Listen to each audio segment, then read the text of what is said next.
di tubuh kita itu ada 100 triliun bakteri baik di dalam tubuh kita. Dia ada di telinga, di rongga hidung, rongga mulut, terutama di bagian usus, paru-paru, di permukaan kulit itu bakteri semuanya. Dan itu tidak boleh dibunuh. Biarkan dia hidup di situ karena dia membantu kita. Harus bersyukur karena kita ditempati bakteri itu, kita harus bersyukur. Cuman kita jangan bikin ulah. Ulahnya apa? Antibiotik saja sebetulnya. Jadi apakah antibiotik harus dihabiskan? Itu ada dua konsep yang saling berbeda. Pemirsa, pernahkah Anda membeli antibiotik tanpa resep dokter? Atau pernahkah Anda menanyakan secara spesifik, mengapa Anda diresepkan antibiotik saat diserang penyakit? Antibiotik termasuk dalam keluarga antimikroba, sama seperti antivirus, anti jamur, dan anti parasit. Antimikroba ini digunakan untuk melawan patogen atau mikroba yang menyebabkan infeksi. Tapi apa jadinya bila obat-obatan yang seharusnya menyerang mikroba ini malah menjadi tidak berdaya karena mikrobanya kebal atau resisten?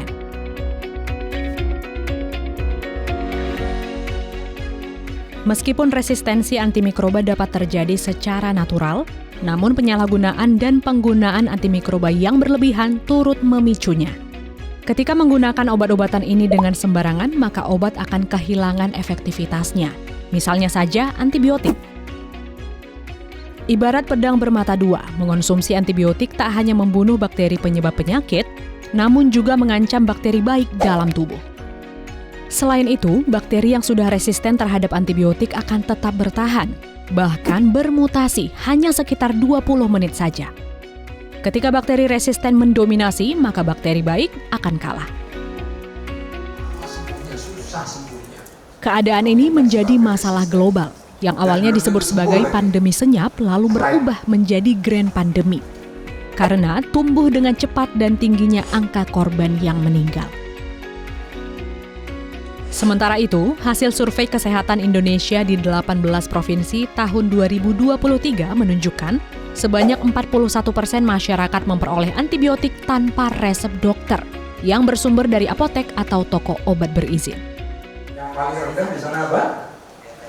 Belanda, Swedia ya. Bakteri resisten. Dr. Hari Paraton selaku Ketua Komite Pengendalian Resistensi Antimikroba Kementerian Kesehatan Republik Indonesia 2014 sampai 2021 baru-baru ini berbagi ilmunya kepada puluhan jurnalis di Medan. Menurutnya, akses obat yang mudah, pengetahuan yang rendah, hingga persepsi masyarakat yang menganggap antibiotik sebagai alat pencegah infeksi merupakan faktor-faktor risiko meningkatnya resistensi antimikroba di Indonesia. Nanti bakterinya kembali jinak lagi, Pak. Jadi penyakit-penyakit kan tidak semuanya disebabkan oleh bakteri. Ada virus, ada jamur, ada parasit. Yang bakteri ini saja itu berhak mendapat antibiotik. Tapi kalau dia infeksi virus seperti batuk, pilek, diare cair tanpa darah, tanpa panas, luka-luka kecil, itu nggak perlu pakai antibiotik. Dia cukup dirawat seperti apa adanya saja, dia akan sembuh sendiri. Karena memang itu, antibiotik itu tidak boleh digunakan sembarangan. Dia nggak boleh kelebihan, nggak boleh kurang, harus pas. Tepat indikasinya, tepat penyakitnya, tepat dosisnya, tepat jenisnya, tepat lama penggunaannya juga itu. Dan itu yang tahu, yang mendapat pelajaran itu kan hanya dokter. Masyarakat tidak belajar seperti itu, tapi nah itu yang bahayanya kalau masyarakat memperoleh antibiotik secara swamedikasi. Ya. Jadi masalah ini bukan di Indonesia saja, di seluruh dunia ya, terutama negara-negara yang berkembang. India, Myanmar, Kamboja, Pakistan sama. Beda dengan yang high society ini ya, di Belanda, Norwegia, itu pasien dikasih antibiotik belum tentu mau. Dia tanya dulu apakah benar cocok untuk indikasinya, apakah ini saya harus minum ini, bagaimana cara minum. Kalau kita enggak, kita senang kalau dikasih antibiotik. Karena kita percaya antibiotik itu bisa menyembuhkan segalanya. Ini yang harus kita hilangkan. Resistensi antimikroba ini kompleks karena penyebaran patogen tak hanya terjadi pada manusia, tapi juga hewan, tumbuhan, dan lingkungan. Misalnya saja hal terdekat dengan lingkungan rumah kita, yakni septic tank yang lebih dari 5 tahun tidak disedot. Maka bakterinya mencemari tanah air, dan tanaman sekitar. Penyebarannya juga ada di rumah sakit melalui air leding maupun air buangan, di instalasi pengolahan air limbah setempat, dan ada pula di air sungai yang mengandung residu bakteri resisten dari kotoran hewan atau manusia. Kalau saya minum antibiotik, bakteri resisten ada di tubuh saya, kemudian saya sakit, saya menular ke pasien-pasien yang lain, yang namanya HAIS tadi.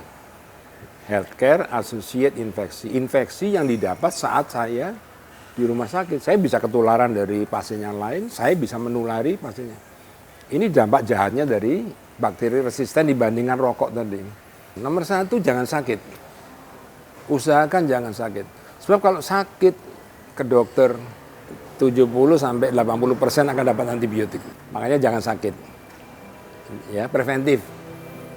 Makan sehat, tidur cukup, olahraga dan sebagainya. Aman. Kalau sakit, pastikan mendapatkan diagnosis yang tepat. Kalau dikatakan infeksi, infeksinya harus jelas dulu, bakteri atau virus. Kalau virus bisa diketahui dari laboratorium, nggak perlu pakai antibiotik. Kalau jelas infeksi bakteri, harus minum antibiotik. Sebagian besar ya, sebagian besar.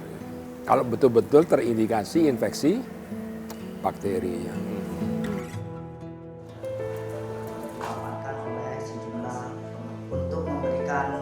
Isu global ini menjadi perhatian Aliansi Jurnalis Independen atau AJI.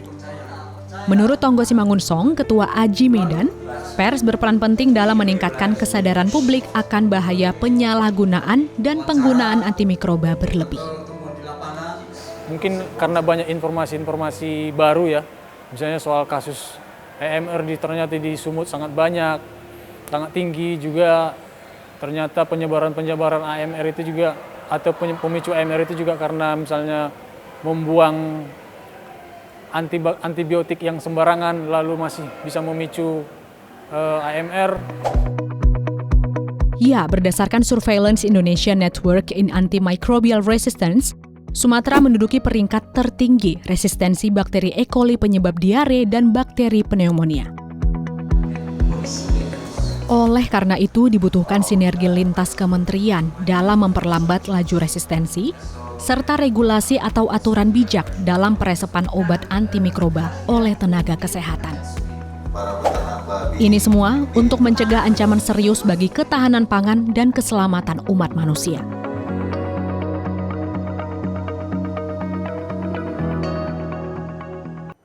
Sekian program Bingkai Sumatera. Saat ini Anda juga bisa menyaksikan program unggulan DAI TV di platform DAI Plus yang bisa diunduh secara gratis.